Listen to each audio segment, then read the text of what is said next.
Hey guys, I want to welcome you to the weekly Wednesday for the Financial Freedom newsletter, where every week, every Wednesday, we delve into something inspirational, motivational, something excerpt taken from the Financial Freedom weekly newsletter.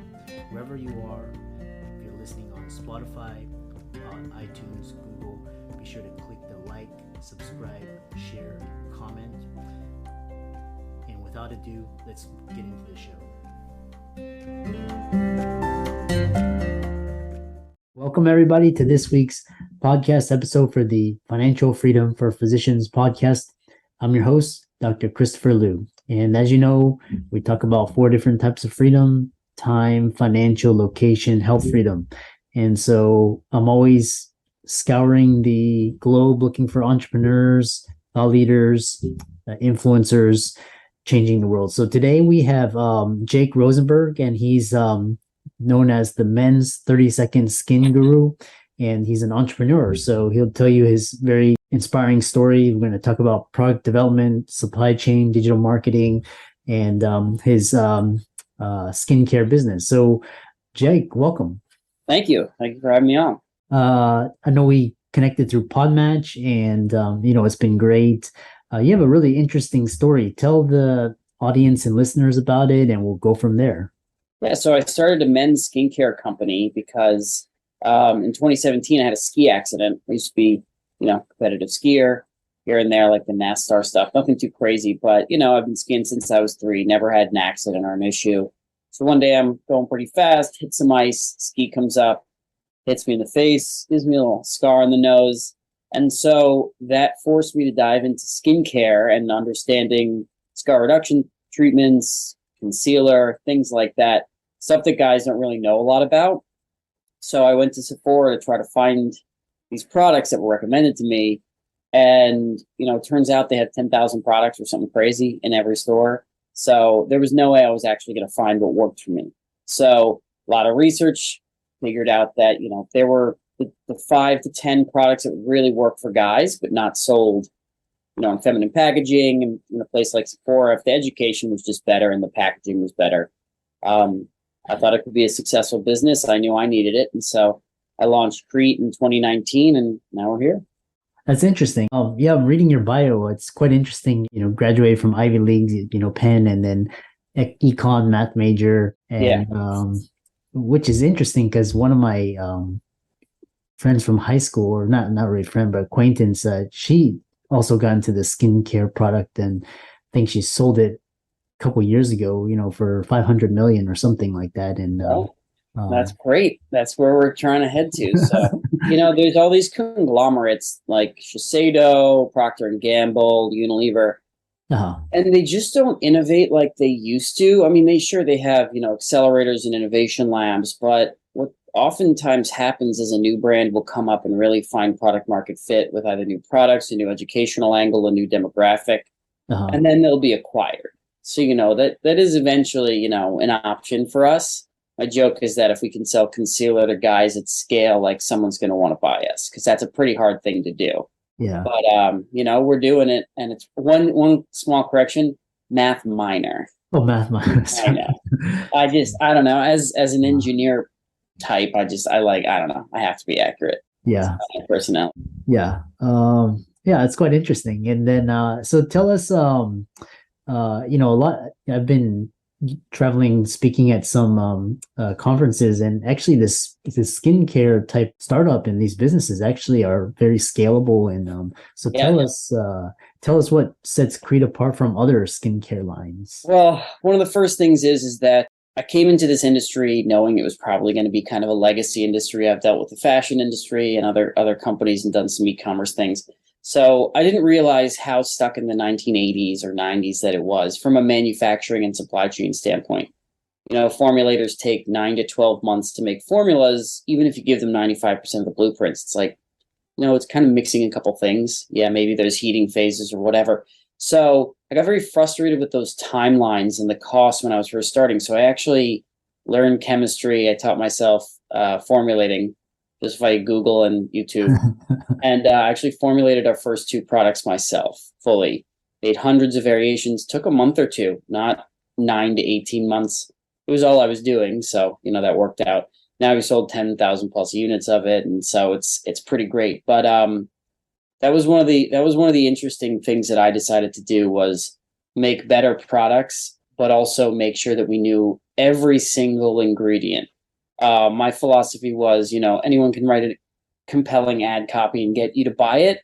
The only way you're going to buy it again and again and again is if it's actually good. So, that was one of the first differentiators, is that I actually know every ingredient because I formulated it. And that makes our products actually, superior to everybody else's. I'm not just saying it is because I bought it from a contract manufacturer and they had really nice claims and a nice pitch. Like, I literally made this the best hyaluronic acid serum on earth. Yeah. Other things we do, there's a value equation when you speak to customers. Yeah. And it has to be, the aspirational outcome of looking good, looking younger, but everybody can say that. The time and effort it takes to get there, that's where we kind of differentiate. Our tagline is 30-second skincare, because I want guys to know that you're not going to be stuck in the bathroom for an hour. Or you're not going to use 10 products in a row. It's like, get this, put it on your face. It takes 30 seconds and you're good. Yes. So those are the two main things, is the quality of our products, which I can actually speak to because I, formulated them. And then the fact that we just make sure everything is easy. Our website's easy to navigate. Ordering it is easy. The products are easy to use. There's no accessories. So it's kind of a guy's dream if they want to look good without all the kind of BS of the beauty industry. Yeah. Yeah. What's interesting is I'm always interested in new industries. One question is, why is men's skincare so taboo? I didn't really realize that. And how is it different than women's? There's a thing about it where it's like there's two kind of categories. There's skincare and there's cosmetics. We're not really doing cosmetics. In Japan and Korea right now with K-beauty and J-beauty, as they call it, guys are wearing like lipstick and eyeliner and just all this great stuff. That was never my intention. My intention is concealer is a functional tool where if you have a scar, you have dark circles, you have acne, you can kind of cover it pretty quickly. And then the, skincare, it's like 20 years ago, body wash was seen as, for women only. And now every guy uses it. It's the lazy, easiest thing to do. It's easier than a bar soap. So it's finding out the specific next products that guys should be using, but they either have never heard of, like hyaluronic acid serums. Some have, most have not.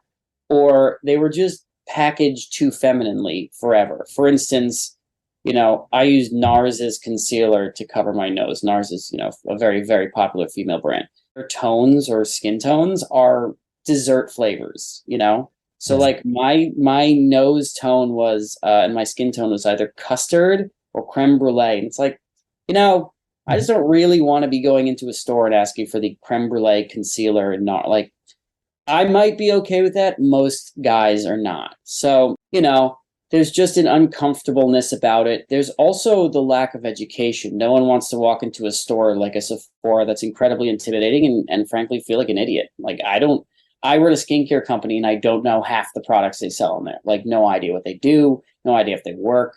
So what hope does a regular guy have?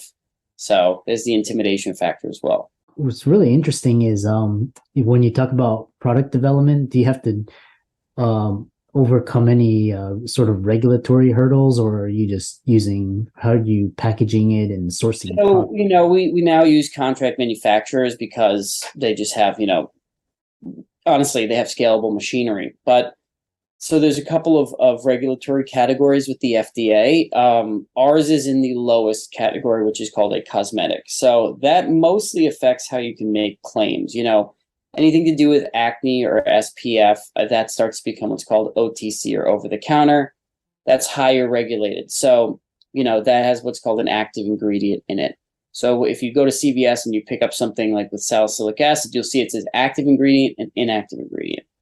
So those are kind of the regulatory things. Above that is, medical devices and things. Those need approval. The FDA is actually one of the looser organizations in the world for cosmetics. I actually think they're probably a little too, can't believe I'm saying this, they're probably regulated a little too loosely. I'm not an over-regulatory guy, but in Europe and other places, they have far stricter things. Now, California kind of makes up for that with Prop 65, but it's relatively easy. Don't hurt people with your products and make something that's decent and you have no problem. Yeah. Interesting. And I guess with So with supply chain, you kind of have to source where you get it from, and that was a big consideration. So there's two main components to sources: the raw materials, and then there's the well, we call them components. That's if I'm looking at this, it's the box, it's the bottle, it's the pump, it's the labels, it's the heat seal we do on air. So there's all the components, and then separately there's the raw materials. When I was developing this, we wanted to make sure that we used the best ingredients, and they happen to be reasonably readily available. There's one called apple stem cell extract that I have to import from Switzerland. So, I'm hoping that company stays in business. But everything else, there's multiple suppliers, and it's reasonably easy to get. From the components, we tried to use as many off-the-shelf things because, for instance, our concealer pens, which are coming, these are from Taiwan. We have them printed. They're going to be really nice, launching in Q1. If there's international conflicts right now in Taiwan, who knows what can happen? So, with our serums, off the shelf, nice label, Princeton, Oregon, pump. There's a warehouse with 10 million of them, 20 minutes away from, we made it so that it's the nicest, but you have to be prepared for the supply chain issues because they will happen. And not just because the world is having supply chain issues, it just, things sell out. Yeah, and it's quite I'm really fascinated because you have a very entrepreneurial journey. And then what's interesting is, most of my friends, they, went to Ivy Leagues and they did econ and math. They went into finance or Wall Street. That's a lot of my friends because Penn has Wharton. And so a lot of my friends are Wharton guys. They're all private equity and consulting firms and advisory firms right now. I was more of an engineer. I started a software company out of college. I had a tutoring, I guess it was a tutoring network more than a company. It was a lot of students I was tutoring. Helped make me some money early, in high school and college. And so, I always worked for myself. I've never actually been employed.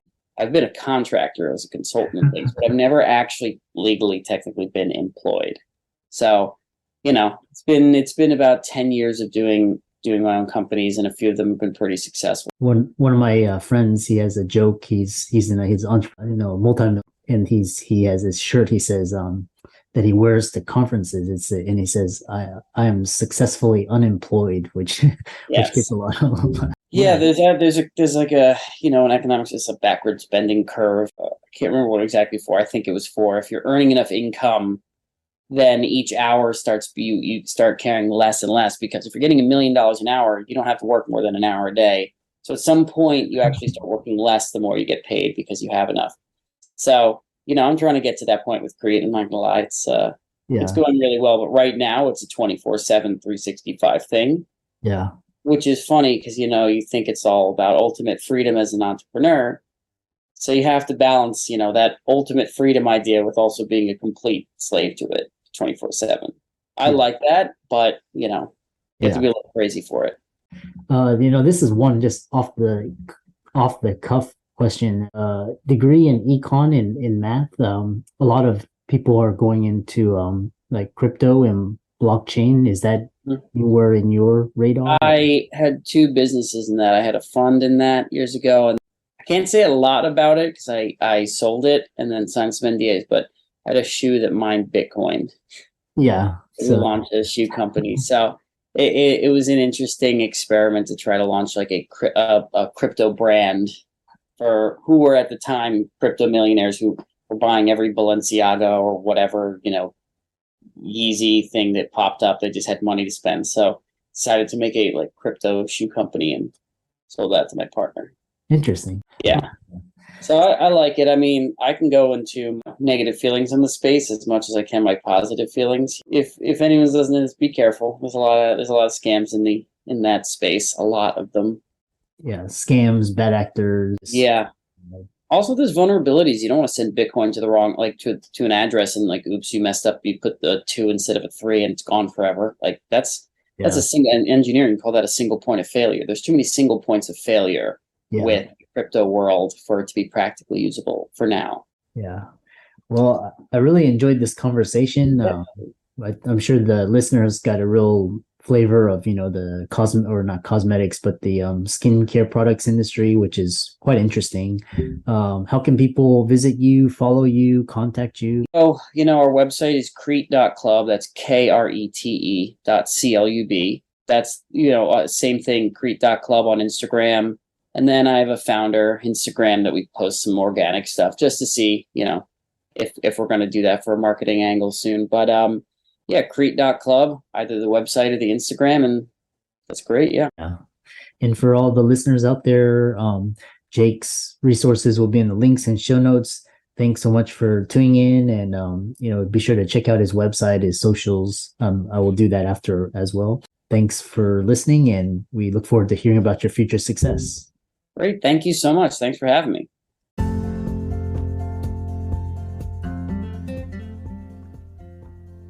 I hope you really enjoyed that wonderful, inspirational, motivational piece. Again, wherever you are listening, if you liked it, be sure to like, comment, share, subscribe. We're on everywhere: Spotify, iTunes, Google, Amazon, Audible. And without much ado, be sure to thank this show's sponsors, and we'll see you next week.